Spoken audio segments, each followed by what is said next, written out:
Olá pessoal, tudo bem? Tem seguidores aqui meus perguntando, já que a maioria das igrejas são seitas, ele gostaria de saber em qual igreja eu indicaria para congregar. Olha, eu não vim com o objetivo aqui de colocar no canal um direcionamento do que você deve fazer. Só que o que eu digo é que você não deve se associar com essas seitas que estão sendo citadas aqui no canal, né? Então, até dentre elas, por ordem, você vai ver que tem umas mais perigosas do que outras. Por exemplo, Adventista e Mórmon e Testemunho de Jeová, elas têm uns ensinamentos extremamente bizarros. E elas, Mórmon e Adventista, têm seus profetas próprios. Eles têm livros que eles consideram com a mesma autoridade fora da Bíblia.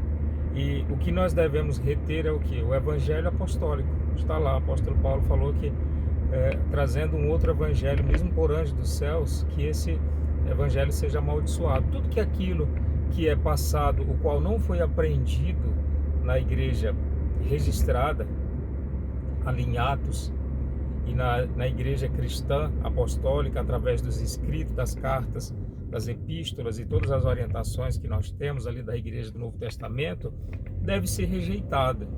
Então você não vê lá apóstolos guardando o sábado, você não vê apóstolos referindo quanto a guardas de alimentação ou dias, você não vê eles falando, dando orientações que você tem que fazer penitência, jejuns, tudo isso como sacrifício, né? E existe muita coisa que foi e que vem do Antigo Testamento, que algumas igrejas, por tradição, acabam fazendo, como é o caso, por exemplo, do próprio batismo infantil. Não era um costume da igreja apostólica e nem dos judeus, só que eles faziam isso por similaridade, né? Já que apresentava-se ao templo, então nós vamos fazer o batismo das crianças, mas a gente não tem recomendação bíblica para isso. As seitas, como eu estou dizendo, elas associam juntamente com o estudo bíblico livros de pessoas, né, profetas modernos. No caso da Adventista, ela tem diversos livros de uma profetisa que ele chama Ellen White, que se insurgiu com um monte de visões e revelações que trouxeram para eles várias doutrinas que não tinha o cristianismo até no século XIX. E coloca principalmente essas coisas como necessárias para a salvação, necessárias para a santificação. Coloca sempre um elemento que vai trazer uma exclusividade a determinado segmento religioso. Então, uma característica das seitas é sempre que elas querem trazer uma patente de salvação aonde está a seita. Então, por exemplo, a seita adventista, lá dentro, com o tempo, eles vão falar para você, e você vê em qualquer vídeo aí na internet, que há uma necessidade de participar, de estar naquele meio, cumprindo aqueles rituais e cerimoniais, guarda de sábado, que dizem que é o selo de Deus, né? Não tem isso na Bíblia, como necessário para a salvação. E tem toda uma justificativa, não é só o simples fato deles, eu vou guardar o sábado porque foi dito aqui no mandamento. Não, teve revelações para isso, teve visões dessa Ellen White dizendo que tinha sim que se cumprir o sábado, né? O sábado dentro da igreja adventista veio após a frustrada volta de Jesus que eles marcaram para 1844, e naqueles movimentos onde Ellen White já era a profetisa principal, ela trouxe para o movimento adventista já a guarda do sábado lá da Igreja Batista do sétimo dia. Só que ela teve visões a respeito do sábado, fazendo o quê? Unindo o útil ao agradável. Pegou uma doutrina de algo que já era feito de forma errônea pelo entendimento de uma igreja batista e juntou a uma dita revelação que ela teve, e ficou sendo uma doutrina principal da igreja adventista, guarda do sábado para obtenção da salvação. Nisso, eles dizem que você tem que guardar o sábado, eles dizem que o sábado vai ser o selo de Deus para a salvação das pessoas nos últimos tempos, e que através disso também vai se surgir um decreto dominical, onde aqueles que não guardarem o sábado, né, os governos vão instituir obrigatoriedade da guarda do domingo no lugar do sábado. Então, eles acham que são remanescentes também, por isso que vão guardar os sábados, e Deus os vai livrar por serem obedientes aos mandamentos bíblicos. Enquanto nós não vemos nada disso, nós não vemos mandamentos sendo ordenados para cristãos. Todas as vezes que os mandamentos foram dados, os mandamentos morais e cerimoniais, eles foram dados ao povo judeu, está escrito. Inclusive, para seguir aos próprios mandamentos, existia também uma pena para o que não cumprisse. Deus prometeu bênçãos ao povo judeu que cumprisse os mandamentos, mas ele prometeu também e ordenou pena, até tem pena de morte se não cumprir o sábado, para aqueles que não cumprissem. Então eles cumpriam mediante a força, né? Porque eles tinham julgamentos por isso. Era uma lei dada ao povo judeu. Observa que essa lei, tanto ela não é referida, como ela não é traga no Novo Testamento. Ali nós já estamos através da vivificação pelo Espírito, no novo concerto através do sangue de Cristo. Então o próprio Cordeiro se imolou por nós na cruz para obter a redenção dos nossos pecados, né? Assim ele nos remiu e pagou todos os nossos pecados. Por isso nós obtemos uma graça, que é um dom, é um presente de Deus para nós. Ele pagou o preço que nós não poderíamos, ele pagou o peso dos nossos pecados. Então por isso que a salvação é exclusivamente pela graça. E a obra que nós desenvolvemos aqui são aquelas a qual Deus já preparou para estes que iriam vir ter a salvação. Então o mérito é só de Cristo, é somente glória ao nome dele. Ele já fez tudo dessa forma para que o homem não venha a gloriar-se. Então a salvação ela vem pela graça através da fé. Não vem do homem e não vem de obras para que ninguém venha se gloriar. Está na palavra de Deus.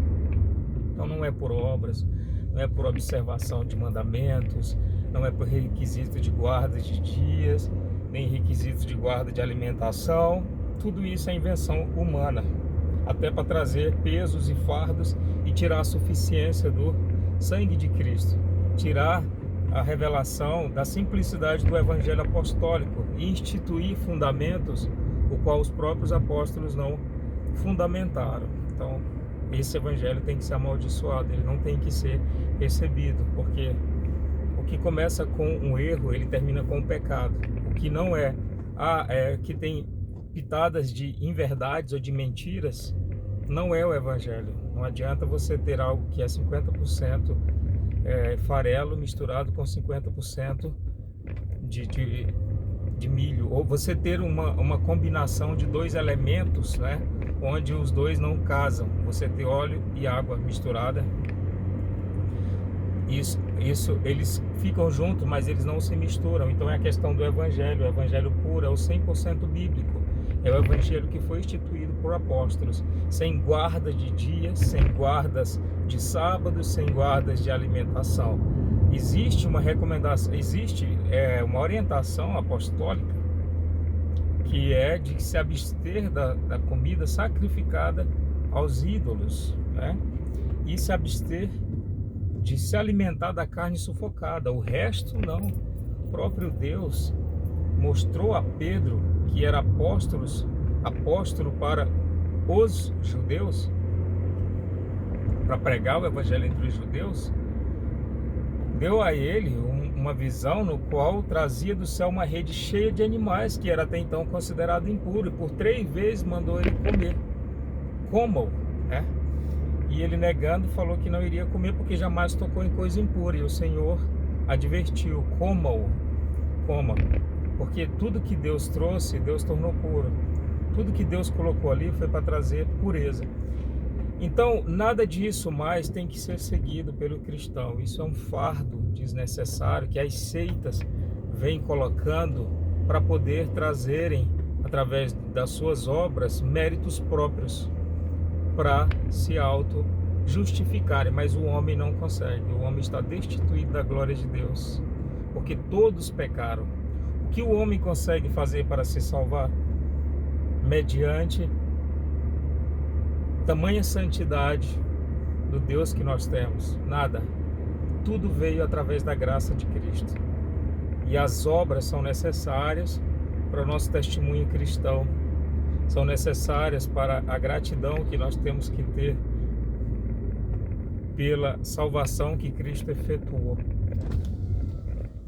Essas obras que o próprio Senhor preparou para nós e que nós devemos seguir neste caminho, sempre tendo em vista que Ele se agrada de que nós venhamos a nos esforçar para sermos servidores leais, para que o nosso testemunho venha alcançar outras pessoas, porque Deus não se agrada do homem que morre sem o aceitá-lo, sem aceitar este presente que Ele trouxe ao mundo, né? Porque Deus amou o mundo de tal maneira que deu o seu único Filho para todo aquele que nele crê não pereça, mas tenha a vida eterna.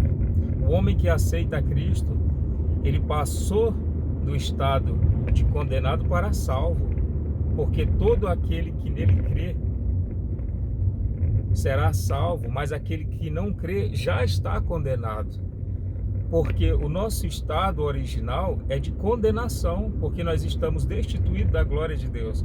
E através do que Cristo fez e a aceitação do homem desse presente, desse dom, nos torna o quê? Salvos, justificados pela fé e pela obra e mérito de Cristo. É precioso essa graça e esse dom que o Senhor trouxe a nós. Nós sabermos que nós não merecíamos e o Senhor fez tudo por nós, e o que nós precisamos agora é só reconhecer que nós não prestamos, que nós somos imperfeitos, falhos, cheios de pecados, miseráveis, que só merecíamos a perdição eterna, a destituição eterna de Deus. Mas Ele, através do Seu Filho, nos religou a Ele. O Seu Filho, Jesus Cristo, o eterno Cordeiro, será também o eterno sacrifício necessário para a remissão de todos os nossos pecados.